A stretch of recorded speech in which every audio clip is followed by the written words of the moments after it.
Hello दोस्तों, कैसे हैं आप सब। एक बार फिर से स्वागत है आपका अपने यूट्यूब चैनल एनी एग्जाम में। दोस्तों, आज की इस वीडियो में हम बैंक ऑफ बड़ौदा की जो पीएन की वैकेंसीज आउट की गई हैं उसके लिए ऑफिशियल नोटिफिकेशन भी आउट हो चुकी है। 500 पोस्ट पर जो है ये नोटिफिकेशन निकाली गई है ऑल ओवर स्टेट। तो bank of Baroda PN vacancies के लिए हम बैंकिंग अवेयरनेस करेंगे, जिसके अंदर आपके पास कुछ इंपॉर्टेंट एमसीक्यूज रहेंगे बैंकिंग अवेयरनेस से। तो ये क्लास 1 रहेगी जो कि आपके एग्जाम पॉइंट ऑफ व्यू से इंपॉर्टेंट रहेगी। तो जो भी candidate bank of Baroda PN exam की प्रिपरेशन कर रहे हैं वो इस वीडियो को जरूर देखें, आपके लिए बेनिफिशियल रहेगा। बैंकिंग अवेयरनेस से सारे क्वेश्चंस रहेंगे और क्वेश्चन पूछे भी जाते हैं। 25 क्वेश्चंस आपके पास आने हैं जीए से, जिसमें आपके पास बैंकिंग अवेयरनेस भी रहेगी।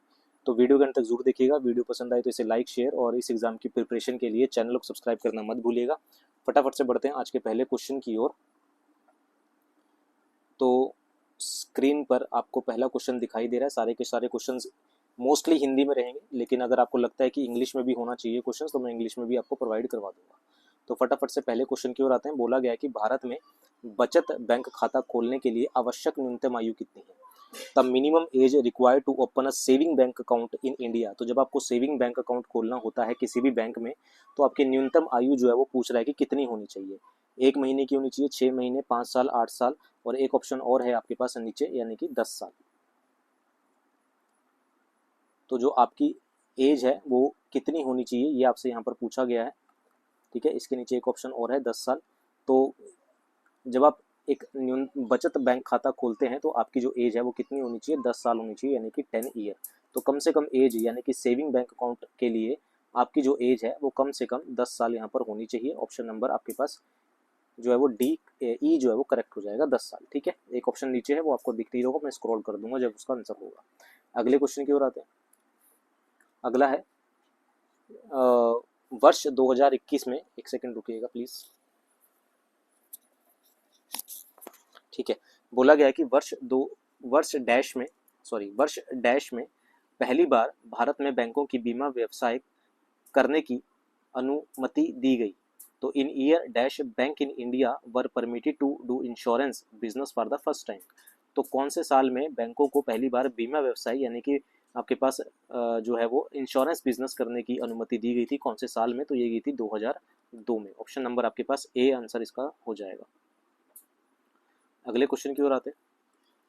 अगला है आपके पास, कह रहा है कि म्यूनी बॉन्ड निम्नलिखित में से किस संस्था द्वारा जारी किए जाते हैं। तो जो म्यूनी बॉन्ड्स होते हैं वो इशूड किए जाते हैं by which of the following institutions.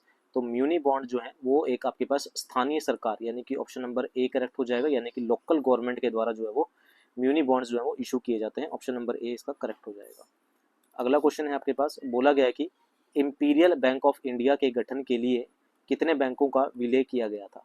तो इंपीरियल बैंक ऑफ इंडिया के गठन के लिए, जो इंपीरियल बैंक ऑफ इंडिया था उसके गठन के लिए कितने जो है वो बैंकों को मर्ज किया गया था, कितने बैंकों का विलय किया गया था। तो इसका सही आंसर हो जाएगा आपके पास ऑप्शन नंबर बी, 3 बैंकों का। 3 बैंकों का जो था वो विलय किया गया था इंपीरियल बैंक ऑफ इंडिया को बनाने के लिए। और इन 3 बैंकों में कौन कौन से थे, एक था बैंक ऑफ बंगाल, ठीक है ध्यान रखेंगे, बैंक ऑफ बंगाल था, एक था आपके पास बैंक ऑफ बॉम्बे, बंगाल बॉम्बे, और बैंक ऑफ मद्रास। इन तीनों को मिला के इंपीरियल बैंक ऑफ इंडिया बना था, और कब बना था, इन 1921।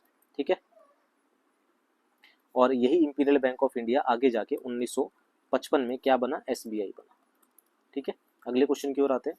अगला क्वेश्चन है आपके पास, राष्ट्रीय बीमा कंपनी लिमिटेड यानी कि एनआईसीएल का मुख्यालय कहाँ है।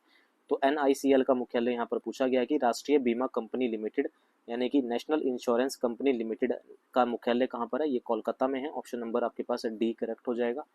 अगला क्वेश्चन है आपके पास, पूछा गया कि भारत में राजकोषीय नीति किसके द्वारा तैयार की जाती है। तो जो राजकोषीय नीति होती है यानी कि जो फिस्कल पॉलिसी होती है जिसे हम राजकोषीय नीति बोलते हैं, वो कौन तैयार करता है, वो कौन फॉर्मुलेट करता है, भारतीय रिजर्व बैंक करता है, योजना आयोग करता है, वित्त मंत्रालय करता है, या फिर भारतीय प्रतिभूति और विनिमय बोर्ड करता है, या फिर सुप्रीम कोर्ट करता है। तो कौन, इसका ऑप्शन नंबर सी हो जाएगा, वित्त मंत्रालय द्वारा ये जो है वो फॉर्मुलेट की जाती है, तैयार की जाती है। अगला क्वेश्चन है आपके पास, कह रहा है कि किस अर्थव्यवस्था के सकल घरेलू उत्पाद में वृद्धि निम्नलिखित में से किसका सूचक है। An increase in the GDP of an economy, यानी किसी अर्थव्यवस्था के सकल घरेलू उत्पाद यानी कि जीडीपी में अगर किसी इंक्रीज हो रही है, वो इंडिकेटर है किसका, वो इंडिकेटर है आपके पास आर्थिक वृद्धि का, यानी कि आपके पास इकोनॉमिक ग्रोथ का। ऑप्शन नंबर बी इसका करेक्ट हो जाएगा। अगला क्वेश्चन है आपके पास, कह रहा है कि डिमांड ड्राफ्ट कितने महीने के लिए वैध होता है।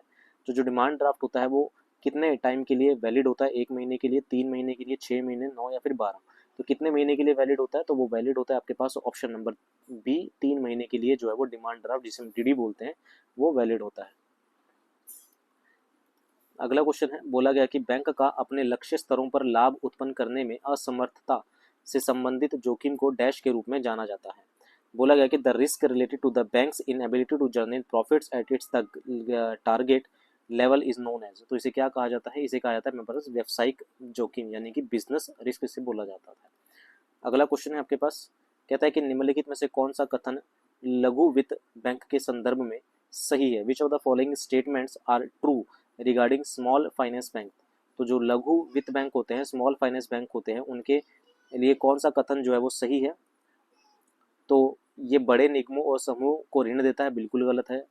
किसी भी ये वे किसी भी बैंक के व्यवसाय सहयोगी हो सकते हैं, बिल्कुल गलत है। वे अपने कुल समायोजित निवल बैंक ऋण का 75% प्राथमिक क्षेत्र को ऋण दे सकते हैं, यानी कि they can lend 75% of their total adjusted net bank credit to the priority sectors. तो ये ऑप्शन नंबर सी जो है वो ये करेक्ट है। ठीक है, सिर्फ ये वाली स्टेटमेंट जो है वो सही है। तो ऑप्शन नंबर जो भी 3 पे होगा, ऑप्शन नंबर ई इसका आंसर सही है, यानी कि केवल 3। अगले क्वेश्चन की ओर आते हैं। कह रहे हैं कि CRISIL में सी का अर्थ है, जो आपके पास CRISIL में सी स्टैंड्स फॉर, तो क्रिसिल में जो सी है वो किसके लिए होता है, तो सी स्टैंड फॉर, इसका सही आंसर हो जाएगा आपके पास ऑप्शन नंबर सी, क्रेडिट के लिए ये सही होता है। इसकी जो फुल फॉर्म होती है, सी फॉर क्रेडिट होता है, आर फॉर रेटिंग होता है, तो credit rating and information service of India limited. ध्यान रखेंगे, credit rating and information of India, sorry information service of India limited. ठीक है, तो इसका सही आंसर हो जाएगा ऑप्शन नंबर सी।